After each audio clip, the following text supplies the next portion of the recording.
Coming up, we told you why Ben Simmons has an opportunity to step up in a big way for Brooklyn. Every other member of this roster has an opportunity and nay, a demand to step up in the absence of one Kevin Durant. We break down what we think will be the starting five and who could fill out the rotations for the Nets. You are Locked On Nets, your daily Brooklyn Nets podcast. Part of the Locked On Podcast Network, your team every day.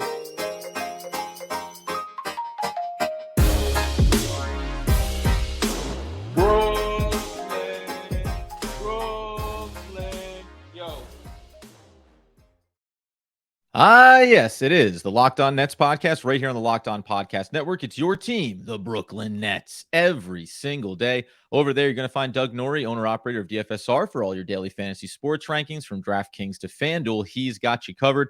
I'm Adam Armbrecht, breaking down the New York Football Giants on the One Giant podcast. My boy, Andy Mack. We thank you for making us your first listen of the day, free on all those great platforms. And Doug, we talked about Ben Simmons. We know Kevin Durant will not be playing for at least the next 2 and probably 3 or 4 weeks. Now we take a look at who steps up into that starting lineup, specifically coming up here against Boston. And then going forward, how does the rest of this rotation fill out? Because there's going to be some guys that we haven't talked about lately that are probably going to see bigger minutes. Yeah, this is going to be an interesting question for the Nets going forward in the short term and the somewhat long term. I mean, Durant's absence isn't indefinite, so that's good. It's only we know that whatever happens here in the next few weeks is only a stopgap measure when it comes to Durant specifically, right? And I think as we talked about on the previous podcast and the one before that as well, that this team is much better suited to deal with an extended absence from a guy like Durant than they were last year. I mean, go back and listen to yesterday's podcast where we detailed some of the differences between this season and even last season in terms of roster, player personnel, starting lineups. I mean, it's like completely night and day about what's going to happen. And so I think we do have some ideas about which way we could go here. I also think that we could see multiple versions of this over the next couple weeks, because I could see a scenario where the Nets don't even bother getting locked into one specific thing, because in a good way, because I actually think they have different options that can give them different ways to attack other teams in a way like last year was like, hey, is it going to be DeAndre Bembry or is it going to be Patty Mills? It's like, I don't know. I mean, both seem great, right? It's like, no, but we're not in that situation right now. Well, and that's actually a good spot to start in, because I think that's the first question is it going to be, and we talked a bit about like TJ Warren, right? Because when you go and you look over at the minutes, if you take out Kevin Durant, and this is on average, so obviously TJ Warren's been playing more. Right now, his season average is 20 minutes per game. But you get yourself, take out Kevin Durant. If you keep in Kyrie Irving, Royce O'Neal, Nicholas Claxton, Ben Simmons, put Joe Harris, Curry, and even Warren's low minutes there, just right there, you're still cresting up towards 200 minutes out of the 240 that you're going to need. Yuta Watanabe has had his role, 18 minutes in flux there, and then even down to Edmund Sumner. Like, if you cap it right there, you're maybe not too far away from saying, hey, 5 more minutes here, 5 more minutes there, and we kind of have all the players that have already had their roles, just increasing that volume a little bit. But I think your point there is well made that, hey, the next 2 games, it's this rotation, and you see a little bit more Yuta. Then it's less Yuta, maybe a little more Sumner, maybe a little more. Obviously, TJ Warren is the front runner there.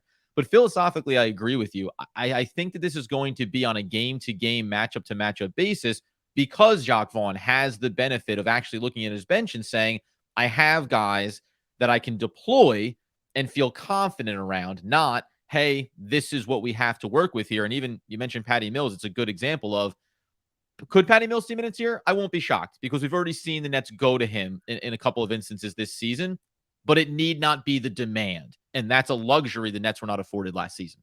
Yeah, so when you look at the Nets minutes, like you said, you're trying to get to 240 minutes. That's the goal with any rotation and starting lineup and then bench play. There's 240 available minutes in a basketball game for every team in regulation, right? So that's the goal. The Nets are in just breaking it down here. The Nets are set up in a way where absorbing the 35, 36 minutes that you could, reasonably put Durant out on a given evening. You could even go a little higher, like 37 projecting minutes. By the way, I tend not to go too much higher than 37, although some teams will kind of more consistently roll that way in close games. Regardless, getting to 240 was way easier this year than it would have been, than I would have thought it would have been. Yeah. Right. So, I mean, let's just go starting lineup first, and then we can break down where some of it goes. My personal guess is that they probably start Curry here, and I know fans are like, no, Curry, like, he's too small. I know I'm aware of all of the dissension here. Go ahead. And then specifically to the Celtics game, or just as the initial, what do we do? In terms of, you're saying short term. Okay, yeah, that's a good question. So I would say independent of opponent. That's what Okay, I would. yeah. That's what I would do. I can see why the Celtics situation presents maybe a slightly different problem than some of these other games would be, as evidenced by what happened to him in the playoff series last year with the size and having some problems there. But in general, I would say, like, yeah, so matchup independent, I would say Curry, with the understanding that none of these options are going to be perfect, right? Like, no one's going to replace Durant, and the Nets don't have a 1-to-1 analog around like who can start, even on like a Kevin Durant light kind of thing. I don't know a good way to describe it. So but I can go into why. I mean, let's start there. Do you agree with that, or we can start with whether you agree or not, and then we can take it from there. Or if you disagree, we can talk about what the differences would be. Yeah, I think so. I might disagree, because Seth Curry, I'm gonna read Doug's mind here. It's the shot creation, it's the on-ball ability. Like, that's what you're going for here, and obviously the scoring. So you feel like you get the most versatile offensive weapon independent of matchup. So I get going to him. The other way that I guess I would think about it, and it's also obviously then kicking Royce up a position, which is an easy kind of solve there, and he's already in the starting rotation. I probably don't go to Joe Harris here, because matchup to matchup, it becomes difficult, and he doesn't have the offensive repertoire like a Seth Curry. I might go to TJ Warren. And I guess in that sense, you're not really saying TJ Warren for 30 plus minutes. It's just TJ Warren for the start. And maybe it is splitting hairs here in a lot of ways, because I wouldn't be shocked if I said, who was your number 2? You might say TJ Warren would be the next guy up that you would put in there. So I don't debate. Well, he was actually, I actually think that in some ways he's the most functional replacement. I left him off there because I actually worried that they don't want to press him huge minutes. And that sometimes is the risk you run when you play someone in this. You have to be extra careful around a player when you start them, as opposed to just building in the downside, building in the risk adverse piece of his minutes going crazy by just having him sit out the first 6-minute rotation, right? Like that is a real thing, because how many times have we seen TJ Warren really press the minutes this season? It's really only been 3 times. Charlotte, he got up to 31. The game before that, Atlanta, 26, and the game before that, 27. Those are the most minutes he's played all season long, and they came in 3 straight games. He did play 23 in the San Antonio game, and then there's been like kind of a decent drop off after that. And so I do wonder if the Nets are a little worried about what a real huge minutes toll for him right now would be, because of the context around the injury, the layoff, right? Like, he's maybe still ramping it up conditioning wise, just because you can't get all the way there. The guy had a huge layoff from basketball, like a 2-year layoff from basketball. So like, that is actually, it wasn't actually not an anti-Warren case about not starting him. It was more about a pro saving him case, right? Does that make sense? And so I think that is, but it'll be really interesting. Like, I don't think either is a bad option here. I think Warren probably offers a little bit more, but well, actually, I don't know. I don't know. I'm torn on this one. So there's a couple of things we're going to flesh out here across this episode. Kyrie Irving's role in all of this, and what kind of expectations we want to put on him offensively. Does he need to be a guy that absolutely takes over and starts shooting 25, 30 times a game, or do you stay with balance? But coming up next, I'll give an explanation why Doug Norrie saying Seth Curry should start and TJ Warren should stay in his role can make a lot of sense, especially when it comes to closing lineups. All right. First, going to tell you about our friends over at Built Bar. It's after the holidays. We're into the new year. You're thinking about staying healthy. You're thinking about a snack you can go to that has all the stats you want, but the taste to back it up as well. That is why you have to try Built Bar. Built Bar's got you covered with all the flavors. The flavors just kind of rival what you get with candy bars, except you get the health stats that completely crush candy bars when it comes to going for something healthy. They're 100% covered in real chocolate. They actually taste good, and they have the stats to back it up. Only 130 calories, 4 grams of sugar. Compare that to a candy bar. Forget about it. Whopping 17 grams of protein. You're going to come in flavors like churro, peanut butter brownie, coconut almond. Those are just the new ones too. The laundry list of flavors for Built Bar is completely ridiculous. They've just spent all their time making sure that this stuff tastes good and is actually good for you. You can pick up a 4-box of cookies and cream, double chocolate, coconut puffs. If you're close to Sam's Club, you run in and grab a 13-bar box of the brownie batter and churro. You can thank me later for those suggestions. All of this stuff is available from Built Bar. It's available at Sam's Club, Walmart, at built.com. Make sure you go and try Built Bar today. You will thank us later. The flavors are there for you, built.com. Okay, so I think, again, Kyrie Irving's role in all of this matters a great deal. And there's still other players when we talk about guys stepping up. But the one thing I just thought about when you were saying Seth Curry into the starting rotation. So we also know that Joe Harris has been coming off the bench there, and that gives you a nice little bit of balance as well. But I would make the case that when we think about starting lines versus closing lineups, this is where not putting TJ Warren in the starting lineup could be beneficial for Jacque Vaughn. Because I think if we go to the back end of games, when you're worried about defense, when you're worried about having enough size and still having offensive value, you may end up wanting to run a little more TJ Warren on the back end of games. So to your point about, hey, avoid that first 6-minute run, putting him into the starting lineup, you may actually need 4 or 5 of those minutes on the back end. So I would expect that TJ Warren's minutes are going to increase. And I think the high leverage minutes might be even more valuable. And it doesn't mean that Curry won't be a part of that. But I think that if you're going to say one or the other, I want to save Warren, his size, and his offense for the back end of games as opposed to using him early.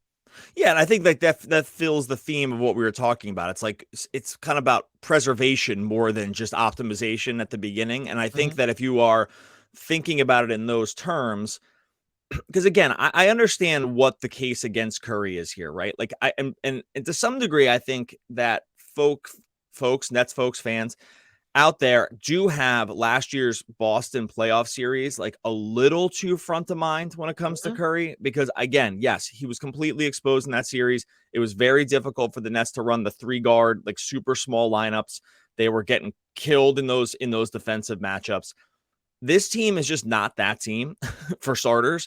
And B, this is still just the regular season. Like we're not in a playoff series here. And I think if you look at things through those lenses, it becomes much more palatable. Like let me put it this way: Curry gets way too bad of a rap for what happened for other major issues that the Nets had in the Boston series last year. Right. Like that is way too front of mind for many people. As a regular season player, and frankly, as a sometimes minute contributor in a playoff series, Curry's like super valuable, right? And so it's not like, yeah, do running him and Kyrie next to each other cause some size issues? Yeah, this is to some degree why you have guys like Claxton and Simmons and Royce O'Neal on the team, because they are going to make up for some of that defensively with being very, very versatile. So you make up part of that to start. Also with Curry that you also get with Warren too. So like I don't. Again, this is not a Curry versus Warren case as much as kind of like Curry and Warren versus everybody else case. I think is that we've seen Curry and Warren too are elite, like mid-range scorers too, in an offense that does want to do this. So in terms of malleability and figuring out not having to change stylistically all that much of what they do and make it more comfortable for Kyrie to not take on some crazy usage load, those two guys make it the easiest to begin doing that. And I think that like for that reason, because I think it just gets forgot about with Curry too much. Like I just know it. I've seen it too many times. Like people just go nuts with this. And I know that this doesn't matter, but like just as a reminder, he went 3 of 7, 6 of 11, 4 of 8, and 9 of 13 from the field in the 4-game sweep at the hands of the Boston Celtics. It was the defensive piece. It's 100%, and we know that. And by the way, though, but that's not why he's on the court. And I get that you look at that, and it's just to your point. You look at that and you say, well, here's this glaring issue. Guess what? Again, a better constructed team will mitigate some of that. And we're talking regular season. So I think you're better suited now with Ben Simmons in this rotation, with Nicholas Claxton, to be able to put him out there. I agree with you there. So we're talking about the top 2 players seemingly being Seth. Can I make one more point about this too? Yeah, just about, and I'm just going to put a stat out there to just ruminate on and why it will be interesting to see sort of what happens, because you mentioned Kyrie at the beginning of this about what, where the offense goes. We don't have a ton of sample size on this season because KD's just played so many minutes and Kyrie missed time, right? So like between these two factors, we don't have, and then Curry had injuries. Like there was a bunch of other things that have gone on here with KD off the court. So right now with KD off, this is for Add More Funds, is a great website if you want to look at Wowie with or without you kind of stuff with the NBA. Kyrie has a 34% usage rate. No one else on the team has a higher than a 22% usage rate when KD is off the court this season. I do think the best way to not have it. So the reason I'm saying that is because that's like probably an oversized load. Like I don't know if your offense can be super efficient if that's big, if it's all Kyrie like that and no one else kind of to some degree.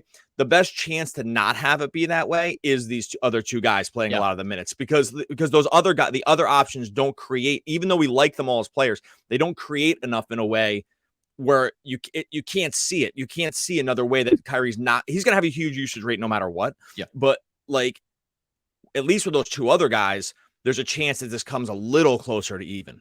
Yeah, Joe Harris is not going to be a guy that all of a sudden starts taking 15 to 20 shots a game. It's just not really a part of it. Now, you could see an increased volume from him from the perimeter. You could see an increased volume in his usage for Yuta Watanabe. So I agree with you on that standpoint too. It's like you're trying to replace functional offense, ISO potentially offense. Yeah, you need to surround Kyrie. Late shot clock stuff, like yes. late in shot clock. You need to trying to just get something off in a busted possession. Like there's lots of different scenarios where these guys help you more than the others. And we saw in that fourth quarter game after Kevin Durant went out, there were those stagnated offensive sets. So I think that's the thing that you're going to try to safeguard against. So I agree with you there. Before, I mean, there's a couple other guys that we can talk about here, but I think the one other player that I find interesting. So if we're saying the one-to-one, but Seth Curry, TJ Warren, those are the first two guys you're thinking of when we want to update the starting rotation. We've already talked about Ben Simmons. So obviously we're looking at the Kyrie, let's just say Curry, Royce O'Neal, Simmons, and Claxton starting unit. If you go with Curry in the starting unit, I think what becomes interesting too is how do they navigate the second unit now, right? Because everyone's getting pulled up a little bit. And I think maybe this is the one thing that I wonder about the value of Curry and then the usage of Curry is if you put him in the starting lineup, you're always going to stretch these things and flex them across one another, but ball handling. And this is where it becomes interesting to me because it's either, well, Edmund Sumner's been playing, the sample sizes have come and gone, larger minutes, less. And then I'll say it, and fans may not want to hear this, but like Patty Mills, if you believe why the team has him around, this is kind of the spot where JV is probably going to look to him in that second unit, unless you're planning on going to Sumner for 20 minutes a night, just in terms of filling the void. You're probably going to see some Patty Mills unless you have a belief. And this is, I think we can start it here and flex it over, unless you want to look to Cam Thomas, because some other player needs to function in that backcourt, I think, in order for this team to have viable success where you're not being incredibly dependent on Kyrie Irving in high volume. Yeah, I think I definitely have an answer to all of that because I think that, and maybe some of it goes back to, there's a good scene in Moneyball that I think that kind of answers some of this question. I'm going to get into that here in a second.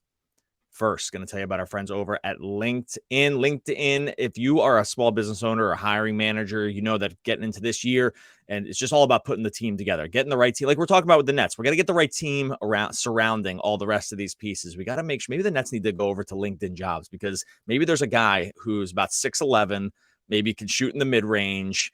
I'm going to go look on LinkedIn if someone's available, shoot in the mid-range, maybe generational scorer. If that's in the bio, we're going to want to bring them in. Like LinkedIn Solutions has you covered for all this stuff. You can hire qualified candidates more efficiently. You match open roles with people who have the skills, value, and experiences to help you achieve those goals. Helps you quickly attract qualified candidates to your open jobs with targeting tools that go beyond the resume data. They can go in using insights from the job post. They can look at wait for this number, 875 million member profiles. We can find another Kevin Durant in there. That's a lot of people. We'll find another KD over at LinkedIn. Makes it easy to screen and rate applicants based on job qualifications all on one platform. LinkedIn Jobs helps you find the qualified candidates you want to talk to faster. Post your job for free at linkedin.com/lockedonnba.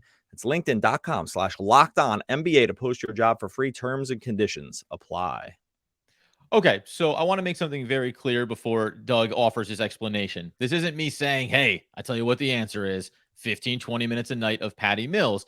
And if you look inside of the rotation, you can easily say, like, again, it's about functionality. Hey, give me more Yuta, keep Joe in there, Curry, a little more Edmund Sumner. And then I do think I want to talk about Cam Thomas a little bit here. But what is the Moneyball framing around this when? Because I think it ultimately comes down to like, this is what we need. Right? We need these stats by the end of the night. Yeah, that's we had one guy doing it. Now I want 3 guys doing it. Right. There's like a scene. It's from the Michael Lewis book Moneyball and the movie too. Like that outlines it pretty well. It's when they're trying to replace Giambi and Damon, specifically those 2 guys. Like they're trying to replace mostly Giambi, like in the A's lineup, and they're saying, well, it's like we're never going to find another him, right? But we can find pieces of players that kind of equal in the aggregate close to what he did. Now, baseball is a little easier to do this and much easier to do in basketball. There's more players. The stats are different. Like the way you create value is different, all this, blah, blah, blah. But the point being is that there's no situation with the Nets here that's going to be like some guy gets in there and plays 36 minutes and does 75% of what KD does. That is not what's going to happen. What is going to happen is speaks to what you were saying before, that it's going to be matchup dependent, 1, and 2, it's going to be everyone sees something like a 15 to 20% increase in minutes, and we try to piece it together based on the matchup, right? It's like Warren's not going to go out and play 37 minutes, but he might go 22 to 26 minutes now, right? So that's a 20% increase. Seth Curry is going to go from whatever 25 minutes on the season, whatever he was playing, up to maybe 30. Like that's starting to look like a 10 to 15%. That's like a 15% increase, and so on and so forth. Everyone's going to get that 15 to 20% increase on minutes, and they're going to mix and match all the pieces together. And that is what's going to functionally make the difference. And great news. 1, like we said at the top, I do think this will look different game to game. 2, they have pieces of players that each one of them do specific things very well. They don't do everything well. Like KD does everything well. They have guys that do certain things. I have a list of guys here that do certain things very well. Like Curry, we talked about already. Warren, we talked about already. We know Joe Harris, when he's on, is an elite 3-point shooter. We talked about Yuta Watanabe is elite 3-point shooter so far this season. Length on the defensive end, high energy, super, like just it's sort of a cerebral player. It seems like making good decisions. We talk about some of their speed and ability to just guard sort of positions that Kyrie even can't do, like in terms of pointed attack defending, and can get to the rim. Mills, we know he can shoot threes. He's probably long in the tooth at this point, but there's some value there, like in a regular season games. This can be pieced together. Markieff gives you a little bit of size. If you need to some like sort of like backup breaking case of emergency 5-ball stuff with Simmons, right? Like there's enough here where if everyone gets 5 to 10 minutes added to what they were already doing, we get to 65% of Durant, right? Which is good enough. Like you're never getting all the way to 100. And that's when you look at, say, over 20 games with Durant, 15-5, 65% of Durant. Hey, maybe it gets you to 12 wins, right? Like that's the goal here, is to be functional and still be able to win the games that you feel like you're just a better team than. I said this yesterday about with Kevin Durant, obviously the Brooklyn Nets are an excellent team. They're a championship level team. Without him, still a really good team. Like this is still a good team when you just look at roster construction. So it's like, I think it's hard when Kevin Durant is out to go, oh, what are we going to do? If you never had Kevin Durant on the Brooklyn Nets and this was the roster they put together, this is an above 500 team in the Eastern Conference. Yeah, it's like a play-in team. It's a play-in team if they all stayed healthy. Like exactly. I think that's something like along those lines. Maybe fighting for the play-in, right? Is something. Which, by the way, if you don't have your best player, who's one of the best players in the NBA, and you're that level of team, that's a good team. Right. Take Luka off the Dallas Mavericks and tell me what they are in the given season. Right. Now, exactly. Yeah. That being the case, the other part of it is here too that I think will be interesting is then the rotation piece, because I mentioned that around. All right, we want to put Curry in, then you get into that second unit, and we talked about on yesterday's episode, really good episode by the way. Go check it out. It's discussing Ben Simmons' role. The other thing that I think is functionally how Jacque Vaughn looks at these rotations from the starting 5 and then what they do first. So we did mention Yuta Watanabe. And I think that even not about elevating him, because I don't want to overstate it as hyped as I've been on him all year, but I do think his functional defensive value is maybe the part where, so if we're thinking about you want to have ball handling, you want to have facilitation, and you want to find a way to not end up running really small lineups, too much Seth Curry or too much, or any Patty Mills, however you look at it, right? The way to do that might be saying the first guy out, when Ben Simmons comes out, put Yuta Watanabe in. And if you want to say Markieff Morris, like, I'm fine with that. When you're elevating his, 8 minutes randomly to 12 minutes, fine. But if you put him in, then you take an elite level passer in Ben Simmons, and we talked about lean into the things you've been doing really well. Well, be the table setter for that second unit when you flex into that, and then get, separate him from Kyrie Irving at times and let Kyrie play with Nick Claxton, a guy that can finish around the rim, that can work some of that pick and roll game. Like that, I think, is some of the interesting tweaks that Jacque Vaughn can make to ensure that you don't end up with a lot of stagnated offensive sets because you don't have good ball movement. Now, we know the lack of functionality for Ben Simmons at times on offense, but I think you're better off trying to maintain a level of consistency from a size standpoint and then have functional ball movement no matter who you have in and out of those lineups. And by the way, these probably are going to be games where I don't want Kyrie Irving to overshoot, but I am going to be asking him to play 36, 38 minutes. These are going to be max minutes for Kyrie Irving over this stretch because you need to have that best player on the court. Yeah, I don't think there's any world where Kyrie's usage isn't like completely through the roof here. You think they'll drop it down a little? You think they'll use him less? What'd you say? You think they'll use him less? Maybe less Kyrie over this stretch? I just think that, look, we know this. Like, we know that the usage, whenever you do on off court stuff like this, like, I know you're kidding, but it's one of these situations where you probably want it. It'll probably be, there's going to be a few shots in there that you're like, whoa, that one probably didn't need that one, right? That's just Kyrie. Yeah. I think that's like what you live with. That's not a knock on Kyrie. I think you take that part of the game with all the other things he brings. But there's an understanding that, yeah, there's hero ball in him. Like, he's got that in him, and it's what makes him great. And it was what sometimes there's a little bit of a floor with it because there's just shots that you wouldn't take. Now, most times you want Kyrie shooting more than just about any other player shooting. So I totally get it. And I think that, like, him maintaining something like a 30+% usage rate over the time that Durant is gone is likely what we're about to see. Right. But I do think the Nets will probably function better if it's like, we don't want to trend into 40%. Let me put it that way. Right. Like, if it's trending to 40%, right, we got some problem. There's probably some problems.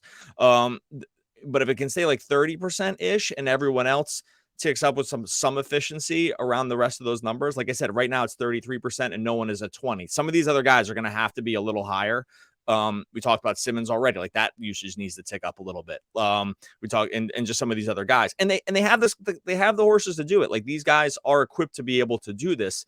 I do hope that there is a little bit more of a flattening in some of those numbers. Yeah, for sure. Let's get out of here, obviously, but I'll just quickly closing question. The only guy that we mentioned in the entire spectrum of this who hasn't really had a role and certainly is an offensive weapon is Cam Thomas. Do you think that, and it's not about him consistent functionality, but I think it's reasonable to say, hey, there will be games when you want to avoid running Kyrie into the ground where I think Jacque Vaughn will take a chance on, hey, why don't you go try to take over one of these games? Take over a quarter for us. Do your thing offensively. Actually kind of revert back to the stuff that we wanted to get away from in Summer League, right? Be the full, complete player. Go, no. Just start gripping and ripping it, driving at the basket. He can draw fouls. Like, I think there is a little bit of that functionality to his game that will make a lot of sense in certain sample sizes. And maybe he's the only guy who, like, hasn't had a role that all of a sudden gets one here without KD. Yeah, look, it's always good to try to continue to see what you have. He's been totally buried this year. It doesn't look like that's set to change.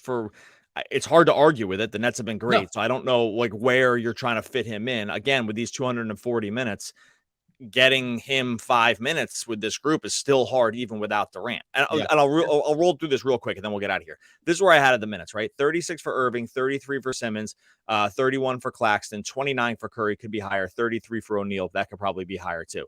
Then off the bench, Harris for 24, Warren for 25, Mills for 5, Yuta for 22, 23. That's 40. That's 240 right there. I didn't even mention Markieff. I didn't mention Cam Thomas.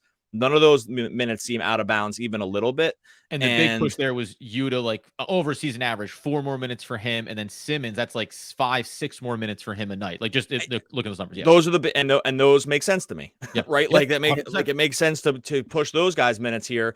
And But yeah, like reducing even a couple of those, maybe 5-6 minutes from Cam. I don't disagree with it. I just think that we haven't seen a lot of evidence that that's anything like close to what they want to do. Like they don't, and that's more of what it is. Yeah, and this is more, I think, my premise of like, hey, if it's going to be 20 games, there's maybe a night when you want to give Kyrie Irving the night off completely, right? And that's where some of these guys could step up. And that, and by the way, that's inconsequential in the overall of how the Nets and Jacque Vaughn approach this. But it's going to be fascinating. Bottom line is, as we said in the previous couple episodes, the Nets are far better suited to sustain losing Kevin Durant for 15 to 20 games this year than they ever have been since they brought him in, and that's really critical to what they want to do this year. Totally. Okay, we're gonna get out of here. Much appreciated everyone that's been over there in YouTube commenting and just throwing out their opinions. We really appreciate it. Tons of comments, tons of views. Make sure you are part of that group by hitting subscribe to Locked On Nets YouTube. Hey, listen, when you're looking for replacement players, maybe it goes something like this. Scotty Hatteberg. Who? Exactly. The guy sounds like an Oakland A already. That is William Bean. Oh, great book, great movie, one of the all-time great poets. We will be back again tomorrow talking more Brooklyn Nets basketball.